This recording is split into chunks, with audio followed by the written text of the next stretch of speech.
In our gospel today, someone asked Jesus as he makes his way from Galilee to Jerusalem, "Lord, will only a few people be saved?" The journey that Jesus makes from Galilee to Jerusalem is an important part of Luke's gospel. On his way, Jesus calls people to follow him. Now, how many actually did follow him as he went to suffer and rise again? In our first reading, the prophet Isaiah predicts people from all nations will flock to Jerusalem when the Messiah comes. But how many actually went with Jesus to Jerusalem? According to the gospel accounts, there weren't many. Certainly there weren't thousands upon thousands. Only a modest number followed him then. When Jesus dies in Jerusalem, only a few are at his side.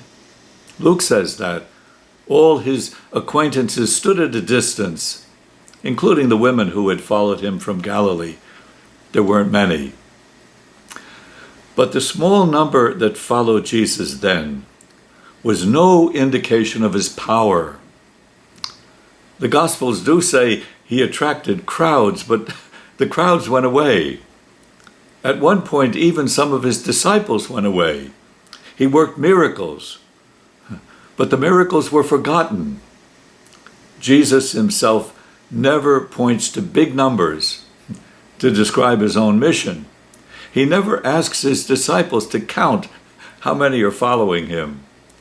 Rather, he sees the power of God as mustard seed that grows into a mighty tree, as a little pinch of salt, yeast, that gradually makes the dough rise, as the tiny seed cast into a soil of rocks and thorns, harsh sun, and sometimes a little rain.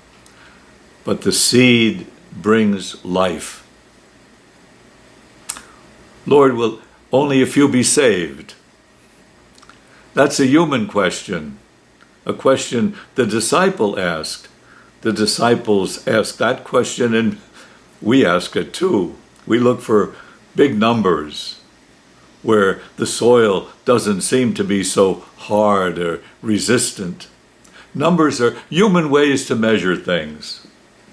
God's way, the way of Jesus, is different. Lord, will only a few people be saved? Instead of answering that question, Jesus tells his disciples to strive to enter through the narrow door. God's power is in the mustard seed. So look to the small things you have and use them carefully. God's power works gradually like yeast in the dough. So be patient with a life that's often hidden from us. God's power is greater than the power of this world, so trust. God is greater than hard and thorny soil that has little sun or rain. Lord, will only a few people be saved? Early Christian missionaries probably asked that question as they went into their world after the resurrection of Jesus. But look how strong Christianity is in the world today.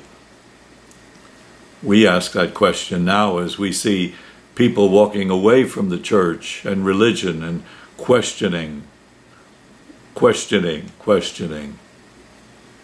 But look through time. The seed grows throughout the world. The seed grows in the toughest soil. God's power is at work even where death itself seems to win.